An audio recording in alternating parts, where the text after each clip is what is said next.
When I started out with my career in technology, my background's not in biotech and biochemistry. But when I started out, I started out in telecommunications, and what was really very interesting in all of that is that as telecommunications developed into what we have today in mobile phones, the impact that it had is pretty significant.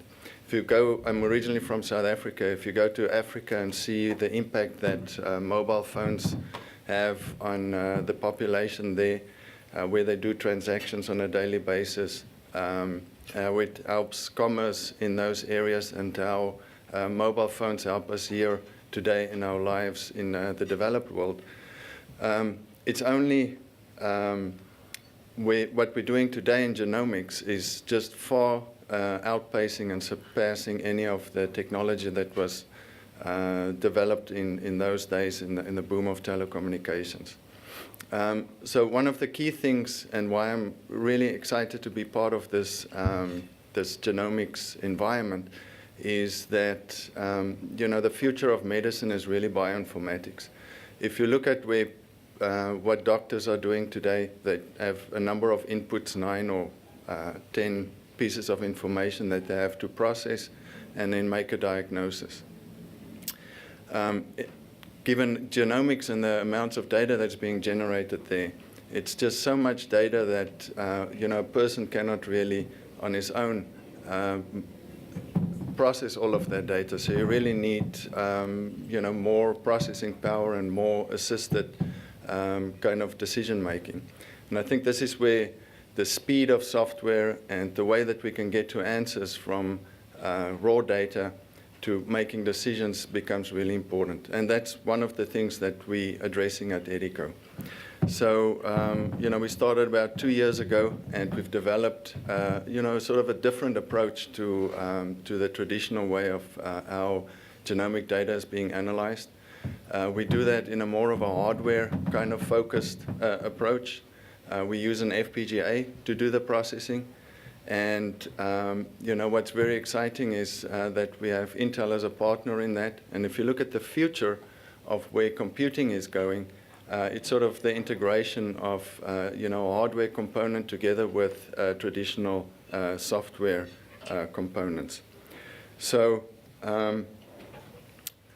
one of the important things in all of this is that the number of people that's being sequenced, genomes, exomes, etc., we're only at really the very, very small start and beginning of all of this.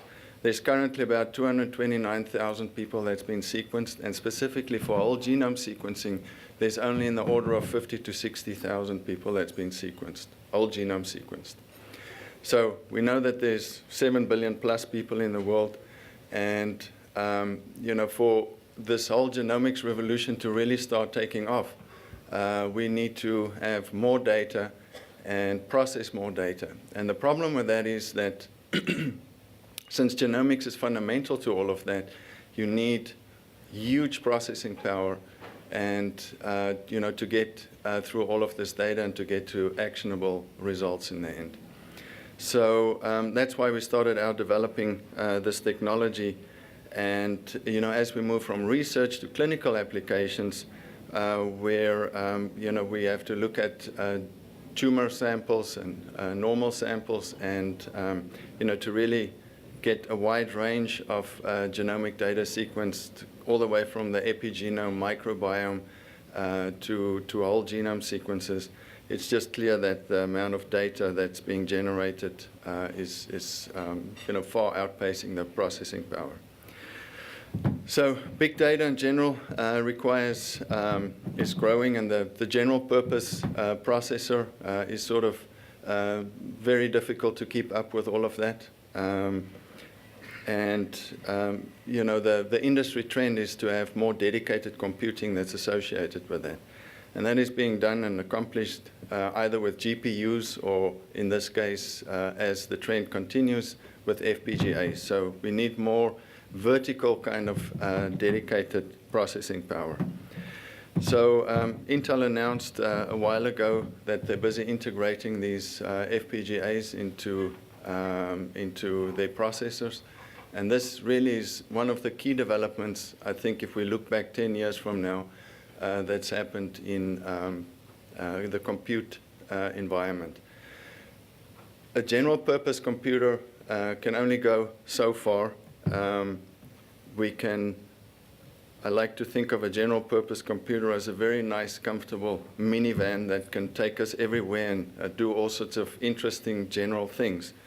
But what we really need is we need something for vertical applications, especially in the healthcare environment, where there's a huge need to process all of this data. We need something that's more streamlined. And the way to do that is to have, on general purpose computing platforms, having this added turbo mode, if you will. And so what we've done is we've developed our algorithms. We do mapping, alignment, and variant calling at the moment. We do it fast and at high quality, but that's just the tip of the iceberg. What's really needed is to do all of this processing right where the data starts. So with this platform that we're currently developing, we can go from base calling right in the sequencing machine, process all of that data together with mapping, alignment, variant calling, etc.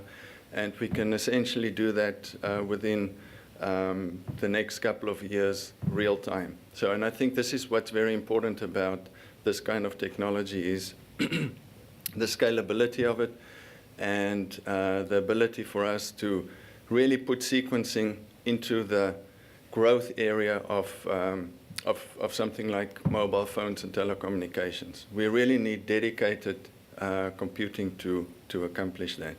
And with our partnership with Intel, we're definitely in a very strong position to do that. So if we can do the base calling, image processing, together with all the mapping, alignment, and variant calling on the sequencing machine and transport only the small VCF file where we can use that to do the processing of the data.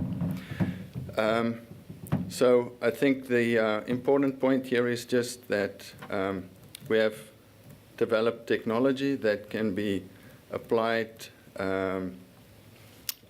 to all the different kinds of pipelines that's out there, epigenome, transcriptome, cancer pipelines, and also base calling and image processing. So everything gets done on the sequencing machine, and as it gets transferred to the cloud, we can do the processing there as well.